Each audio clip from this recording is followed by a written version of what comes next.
O noroeste da Península Ibérica é uma região com características especiais. Tem o clima mais úmido da Ibéria, fazendo com que a paisagem seja diferente de todas as outras zonas da península. A abundância de água fez crescer grandes florestas, não só dando recursos importantes, mas também dificultando a circulação e a construção de grandes aldeias.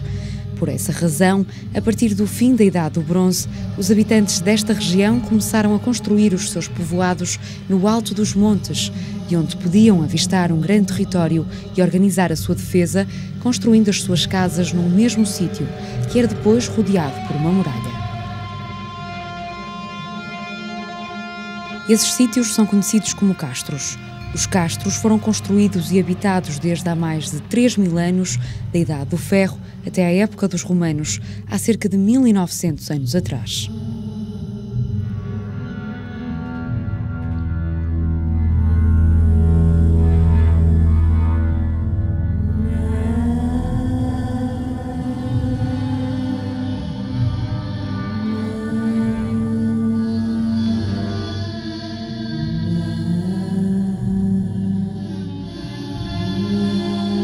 A Citânia de Briteiros é o que resta de um antigo castro. Os seus habitantes dedicavam-se não só à agricultura e à pecuária, mas também a várias atividades artesanais. Foi por isso uma das primeiras cidades que conhecemos no noroeste da Península Ibérica, onde viviam entre 2.500 e 3.000 pessoas. Famílias mais ricas, outras mais pobres, camponeses, guerreiros, artesãos, mercadores, políticos e sacerdotes. A antiga cidade era rodeada por 4 linhas de muralha que defendiam a povoação e que marcavam os seus limites. Dessa cidade restam hoje ruínas que se estendem por uma área muito vasta. O que vemos hoje na Citânia é a parte de baixo das antigas paredes, os pavimentos e os alicerces. Desapareceram já uma grande parte dos muros, as coberturas das antigas casas, a maior parte dos vestígios das portas em madeira, dos móveis, das roupas, das pinturas. As casas de família eram formadas por conjuntos de edifícios circulares e retangulares que eram construídos em volta de um pátio. Para o pátio, abriam assim várias portas de compartimentos com funções diferentes: cozinha e zona de refeições, quarto de dormir, celeiro e estábulo. Nas casas das famílias mais importantes, algumas destas portas eram decoradas com motivos ornamentais esculpidos. As ruas eram zonas públicas para onde abriam as entradas para as diferentes casas de família. Circulavam nestas ruas pessoas a pé, animais de carga, rebanhos de ovelhas e cabras, cavalos e burros. Ao longo da rua principal observa-se uma conduta que levava a água de uma fonte até ao balneário.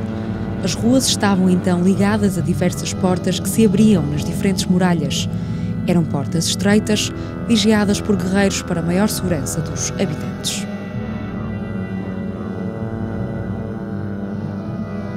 Mesmo no centro da Citânia, no local mais alto do povoado, ficava a Casa do Conselho, um centro político. Uma grande casa circular onde funcionava uma assembleia que reunia os chefes das principais linhagens da Citânia, a fim de debater litígios, resolver conflitos, conversar sobre as colheitas, repartir tarefas, enfim, governar a comunidade habitante. Ainda no alto da Citânia, entre as ruínas das casas da Idade de Ferro, observa-se um cruzeiro cristão. Tudo indica que neste local terá sido erguido, na Idade Média, um pequeno templo dedicado a São Romão.